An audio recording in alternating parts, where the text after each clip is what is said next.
Good afternoon, everyone. Thank you for joining us during your lunch hour for our webinar today to learn about the proposed National Marine Area Reserve, or the NMCAR, on the central coast of BC. I'm Kate McMillan. I am the Ocean Conservation Manager from CPAWS-BC, and joining me today are Deborah Sonarda, the Marine Research Coordinator for CPAWS-BC, as well as Aaron Gray, staff lawyer with West Coast Environmental Law. So for anyone who may not be familiar with our organizations, I'll just give a quick introduction. So the Canadian Parks and Wilderness Society BC chapter, or CPAWS-BC, is a non-government organization that protects wilderness in every corner of BC and deep into the ocean. CPAWS-BC supports the creation of large, well-managed and connected protected areas where plants and animals thrive now and forever, and where the people and communities that are part of this land can continue to live off the land and ocean without impacting the ability of future generations to do the same. And West Coast Environmental Law is a nonprofit group of environmental lawyers and strategists dedicated to safeguarding the environment through law. West Coast Environmental Law works to transform environmental decision-making and to strengthen the legal protection for nature and communities through collaborative legal strategies that bridge Indigenous and Canadian law. And so at this time, I would like to acknowledge that I am speaking with you all today from the unceded traditional and ancestral territories of the Musqueam, Squamish, and Tsleil-Waututh nations, who have been stewards of these lands and waters encompassing so-called Vancouver since time immemorial. And I welcome you to use the chat function that you should see on the bottom of your screen to share with us where you're joining us from today. And just a couple of items, housekeeping items before we get rolling. We are recording today's presentation. So hello, future viewers who weren't able to be here today with us live. We have also set it up so that you will have your microphone and video off while the presentation is occurring, just to ensure we have some smooth recording. But we will open everything up at the end for questions. But in the meantime, please use the chat function and or the Q&A. And on the back end, I just want to give a shout out to Carlo and Max who are helping us out today. So if you're having any issues at all, you can directly message webinar help in the chat, or you can also email info@cpawsbc.org.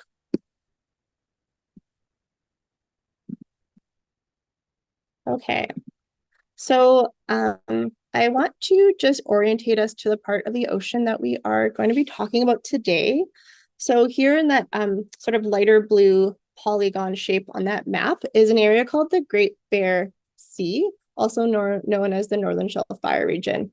And so this extends from the top of North Vancouver Island. If you're on the east coast of the island, it's right where Campbell River is sort of like the bottom border, and then all the way up to the border between Canada and Alaska. So encompasses Haida Gwaii there, Prince Rupert, and that entire north and central coast. And these coastal waters are home to a diversity of marine life. So from sea cucumbers to fin whales to herring to halibut to migrating tuna and salmon and humpback whales. It has tremendous cultural significance for the people who live here, and also the people who depend on these waters for food, for livelihoods, for recreation and tourism. This area is also a planning area for a network of marine protected areas that is been happening for many years. It's also an area where there is spatial planning through something called MAP, so MAPP, so many acronyms that get used, and that's the Marine Plan Partnership, and that's between BC government and First Nations for planning activities throughout this region. But what's really important, that entire shape that's in the lighter blue in the map, that is not going to be one protected area that's going to exclude people and activities from occurring. Rather, it is going to be a mosaic of individual marine protected areas that will work together to improve the benefits collectively. And this is really important. So rather than sites being created one at a time and not recognizing the connections with other areas along the coast, by building them together, they will be able to work together. And the benefits are going to then also be greater than being established alone. And what's also really important to know is that each of these protected areas will have very specific measures in place that will protect the unique features of that site. So that means that some activities like fishing, tourism, recreation are still going to be allowed in some sites. And the reason that we do need a coordinated protection here is that people have been polluting, overfishing in areas across our coast, and it's really damaging the ocean's health. Both right now, we're feeling the implications of that, but also for future generations. So this network is one of the important tools in the toolbox that is going to be how we can work together really to fix it. And this includes restoring and rebuilding our fisheries and ecosystems, giving nature space that it can heal and rebound, and also help safeguard our coasts against future threats. You know, if we really give space for our ocean to do what it's done for thousands of years, it creates so much abundance. So then just narrowing in even a little bit more, we're specifically today talking about the proposed National Marine Conservation Area Reserve for the Central Coast. Sometimes people will call this an NMCAR or NMCAR, but we'll try to say it as clearly as we can. But yeah, so today we are talking about the process that is going on right now to establish this specific protected area. Again, I want to be very clear. So in this map, you see in the light blue is the proposed area and that outer boundary, but there will not be just one set of management measures applied to this protected area. Erin, who is joining us, is going to give more details, but NMCARs have 4 different zones and they allow different levels of activities. But importantly, right now, the consultations are not actually about what's allowed or not allowed within the NMCAR, but it's actually a consultation on that outer boundary. So like, is this the area to establish this? And then the conversation about like the activities within will happen later. So who is involved in this process? So in August 2021, the Wikino, Helsik, Newhulk, and Kitasoo Nation signed a Memorandum of Understanding, or an MOU, with Parks Canada and the province of British Columbia. And this launched the feasibility assessment for this proposed NMCAR on the Central Coast.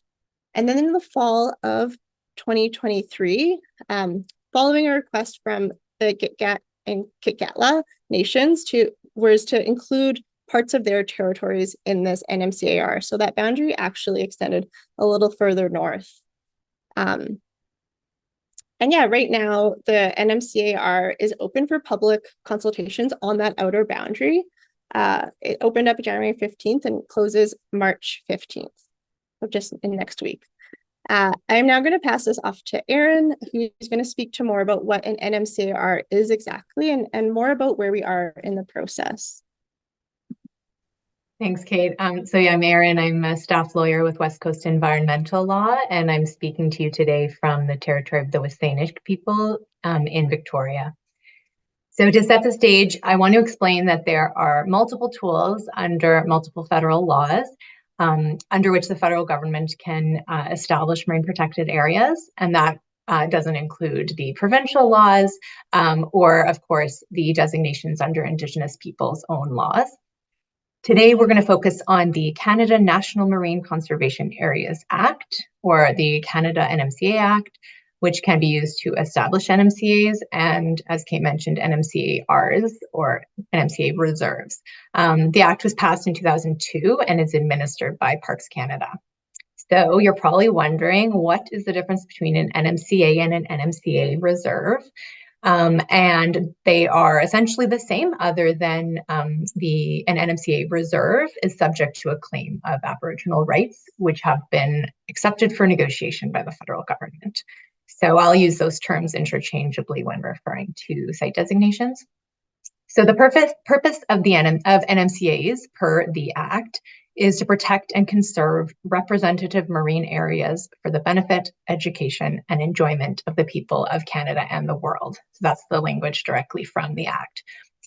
It states that NMCAs must be managed and used in accordance with the sustainability principle of intergenerational equity and that meets the needs of present and future generations, and without compromising the structure and function of the ecosystems with which they are associated. Again, that's language right from the Act. The Act mandates that the precautionary principle be a primary consideration when developing an NMCA's management plan. And the precautionary principle stands for the idea that when there are threats of environmental damage, a lack of scientific certainty is not used as a reason for postponing preventative measures. The Act also provides that research and monitoring of the NMCA may be based on traditional ecological knowledge, and that is the traditional ecological knowledge is the ongoing accumulation of knowledge acquired by Indigenous peoples over hundreds of thousands of years.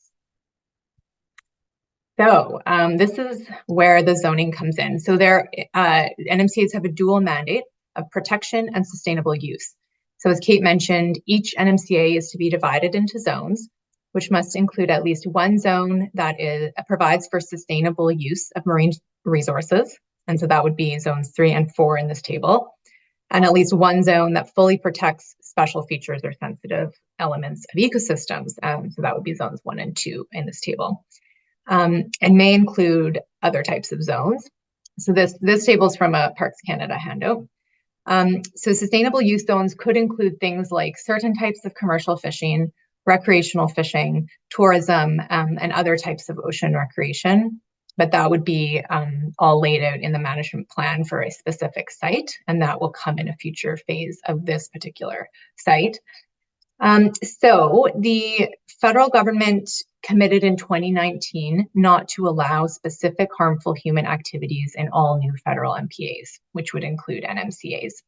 And so these harmful activities were defined to include no oil and gas activities, no deep sea mining, no bottom trawl fishing, and no dumping. And so that last one, dumping, is still being defined, but includes no disposal of deleterious drugs and pesticides, which in practice is a prohibition on some kinds of aquaculture. So this statement on minimum standards was reaffirmed in a policy guidance released in 2023. But even without this minimum standard policy that I mentioned, the NMCA Act actually contains legislated prohibitions on oil and gas activity and seabed mining, as well as requiring a permit for disposal of substances. So the minimum standards would supplement those legislated prohibitions. So Parks Canada recently updated its NMCA policy in 2022, which provides national direction on the establishment and management of NMCAs. And it is currently developing general regulations under the Canada NMCA Act to help manage NMCAs. And so these regulations are expected to cover topics like authorizing seabed occupation and use, commercial activities related to tourism and research, zoning, and activities that may threaten natural and cultural heritage. Notably, the Act specifically allows for regulations to be developed that would restrict fishing and shipping within NMCAs, alongside the Department Fisheries and Oceans Canada, or DFO, and Transport Canada. So as no such regulations have been developed to date, restrictions on these activities, so fishing and shipping, have been laid out in site-level management plans. The NMCA general regulations that are in development may be enacted before this site, Central Coast NMCAR, is designated, and we expect the site's management plan to be in line with those regulations in any case. So the process to designate a site as an NMCA is broadly laid out in 5 steps. We're currently at the 3rd stage, which is conducting a feasibility assessment. And so prior to beginning this stage, Parks Canada signs an MOU, or a Memorandum of Understanding, with Indigenous nations and the province. And so Kate, I think, mentioned that that's already been done here. The feasibility assessment phase involves Parks Canada consulting with relevant federal and provincial ministers and agencies, Indigenous nations, and other relevant groups. At this stage, Parks Canada is trying to determine if an NMCAR within the proposed boundary is feasible. So the boundary is not finalized, as Kate mentioned. This phase incorporates outputs from sub-regional and regional marine planning efforts, which include MAP, the acronym she mentioned, the Marine Plan Partnership for the North Pacific Coast, as well as the Northern Shelf Bioregion MPA network planning process. So Parks Canada has stated that it expects the feasibility assessment phase to be done with a report coming out in June 2024. And this report will recommend whether or not to proceed to establish an NMCAR through government-to-government negotiations. Part of the public consultation phase of this process is an online survey that we will link to at the end. And there's also an opportunity to submit feedback directly to an email address, which we will also share at the end, and which will give you time at the end of this session to do. So those negotiations between the federal, provincial, and Indigenous governments will result in an establishment agreement. So that's the fourth phase in this process here. It will lay out details on how human activities in the NMCAR would be co-governed between First Nations and the Crown based on Indigenous knowledge, local perspectives, and Western science. The goals listed in the NMCA policy include supporting Indigenous leadership in marine conservation and collaborative management.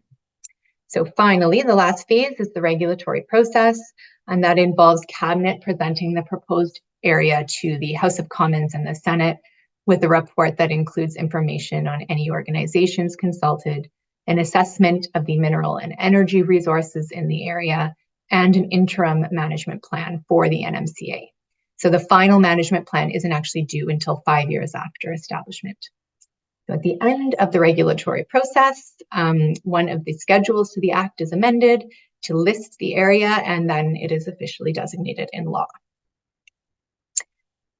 There has only been one NMCA or NMCAR designated under the Act in BC so far, which is the Guayhanas NMCAR and Haida Heritage Site. There are 4 other NMCAs in development in Canada, which includes this one. There are 4 other NMCAs in Canada, and then this one plus at least 5 more are in development from stages of the process across the country. As mentioned, the federal minister must complete a final management plan for the NMCA within 5 years of its designation, in consultation with Indigenous nations, the province, and other groups, and this plan is tabled in Parliament. Any amendments to management plans or boundary changes must be approved by Parliament, which would require consultation with affected stakeholders, including coastal communities, federal, provincial, and Indigenous governments, and other groups. So there is a high degree of parliamentary oversight of NMCAs, so greater democratic accountability than for other types of marine protected areas under other laws.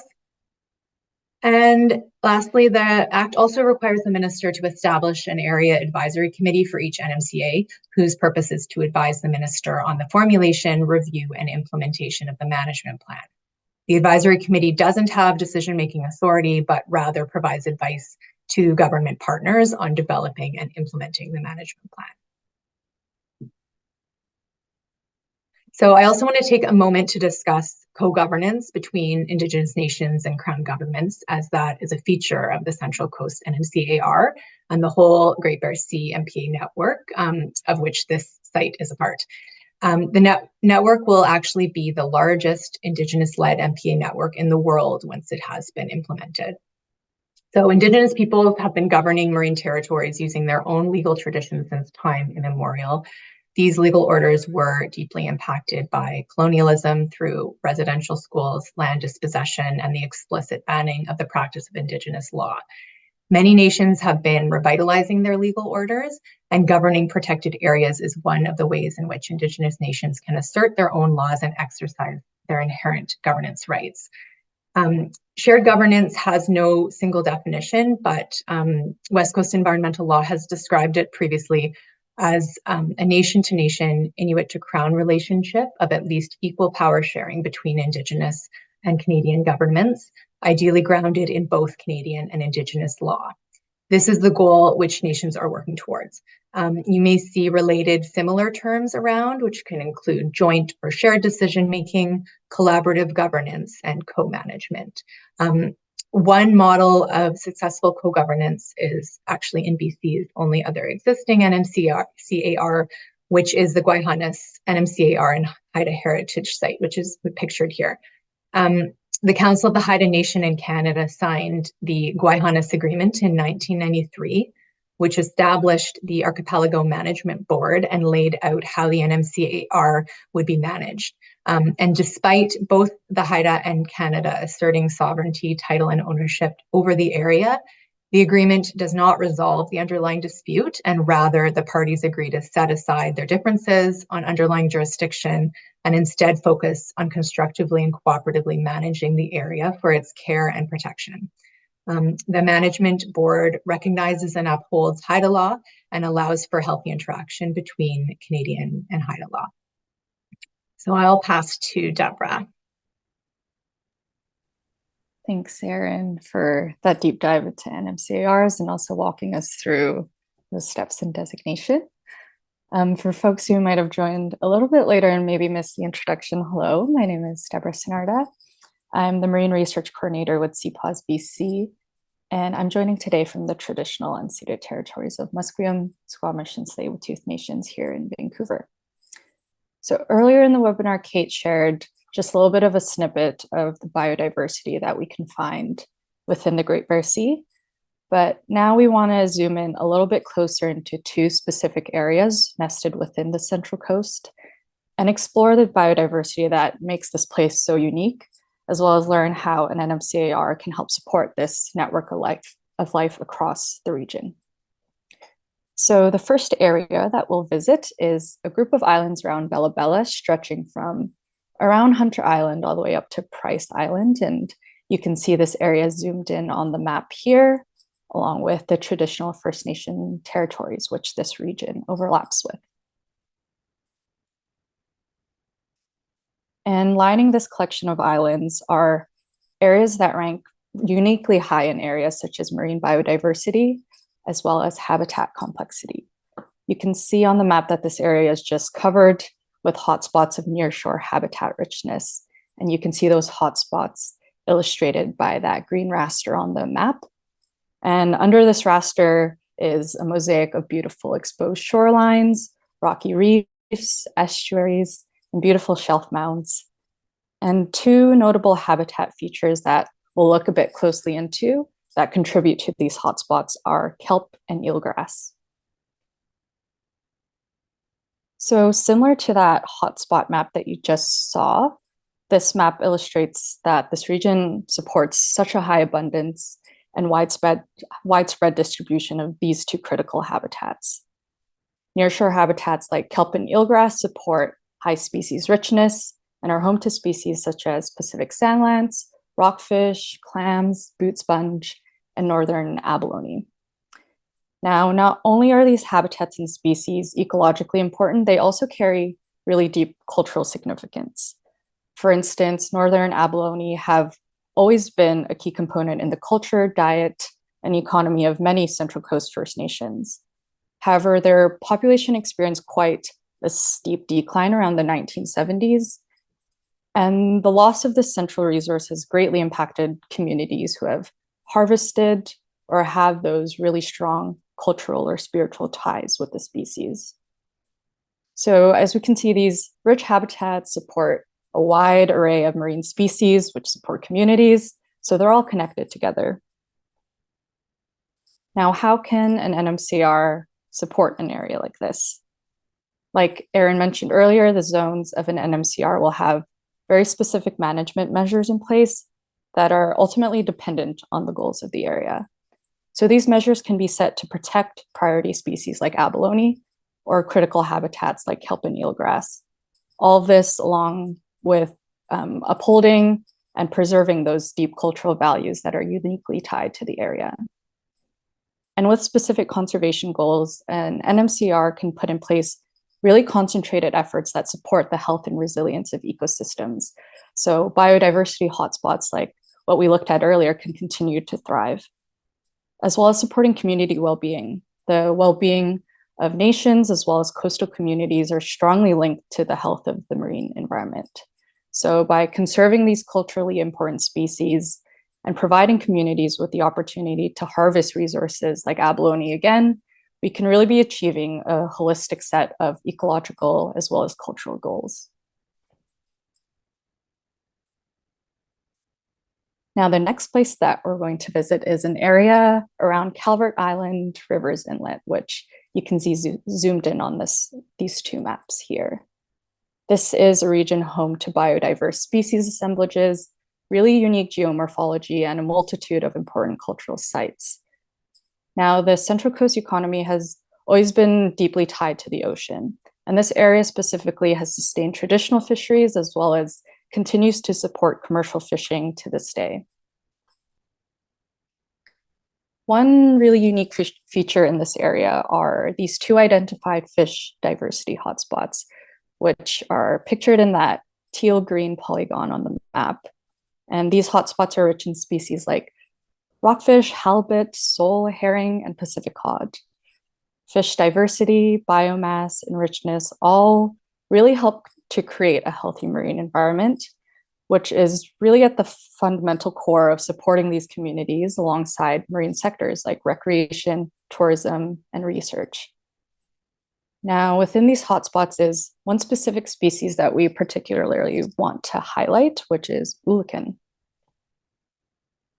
And in the same region that we're still zoomed in on, another unique characteristic is its overlap with the ulukan important area extent, which has been identified by Fisheries and Oceans Canada. So ulukan were once the cornerstone of trade between coastal and inland BC and was a really important economic driver for First Nations and local communities.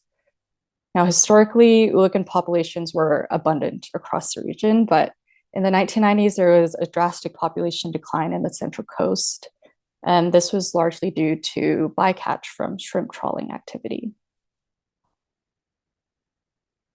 Now, instead of sharing a chart or a graph, I wanted to share these two quotes that I found really meaningfully captures the stark change in ulukan populations that communities and nations have experienced firsthand.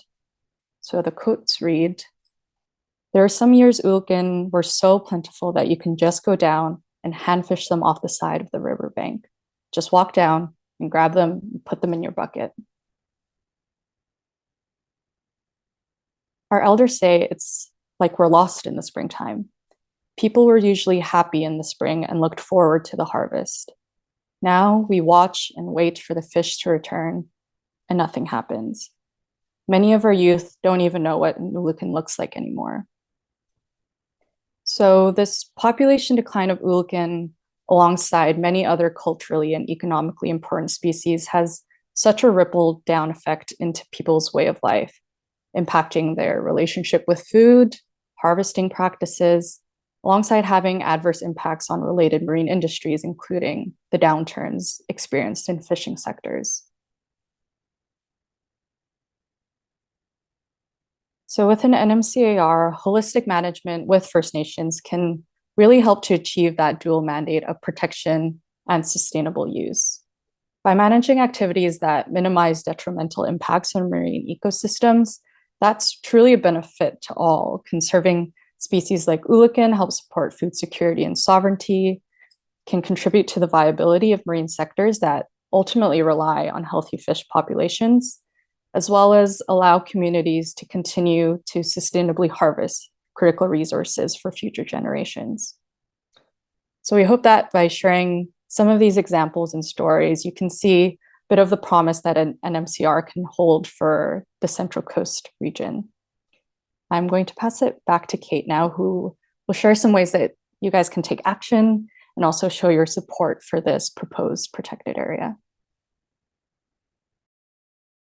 Thank you, Deborah. Thank you, Erin. Lots of great information. And thanks for folks. Can see some questions in the Q&A and in the chat, so we will start to respond to those. Feel free to keep adding them.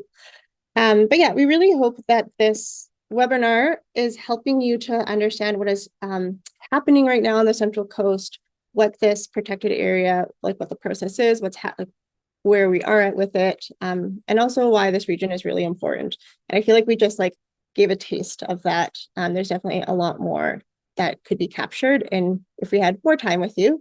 But yeah, we are really hoping that you will participate in the consultations. It is really important that there is a lot of feedback that is provided to ensure that a strong site is resulted at the end of this process. So if you head to the link on the Parks Canada website, it's going to get dropped in the chat so you can directly go to it because it's a little bit long. Right at the very top, you will see a link that will take you to a survey. It's primarily a multiple choice survey, just really trying to understand from your own perspective, what is important about what's important to protect in this area? Why is this an MCR important? And also just how you're connected to these areas. So whether you work or live within that region, or you just appreciate it and you live somewhere else in the province. Also, that page that is linked there has all the information about the NMCAR. So there's some more maps, some more reasoning, and other resources for you there. So definitely recommend checking it out. Alternatively, as Erin had shared, there is an email that you can also just give your direct feedback that way. We have helped start some letters for you. Sometimes it's helpful to not start with a blank page. So there's some links there either through West Coast or through CPAWS that you can also send a letter or an email in. But we really encourage you to tailor it to your own feedback and your own experience. So please edit it as you see fit. And then, yeah, our last request is to share this with your network, with friends and family, just so, especially for those living in BC, are aware of what's happening. Thank you so much for joining us, and a big thank you to Deborah and Erin for your presentations today.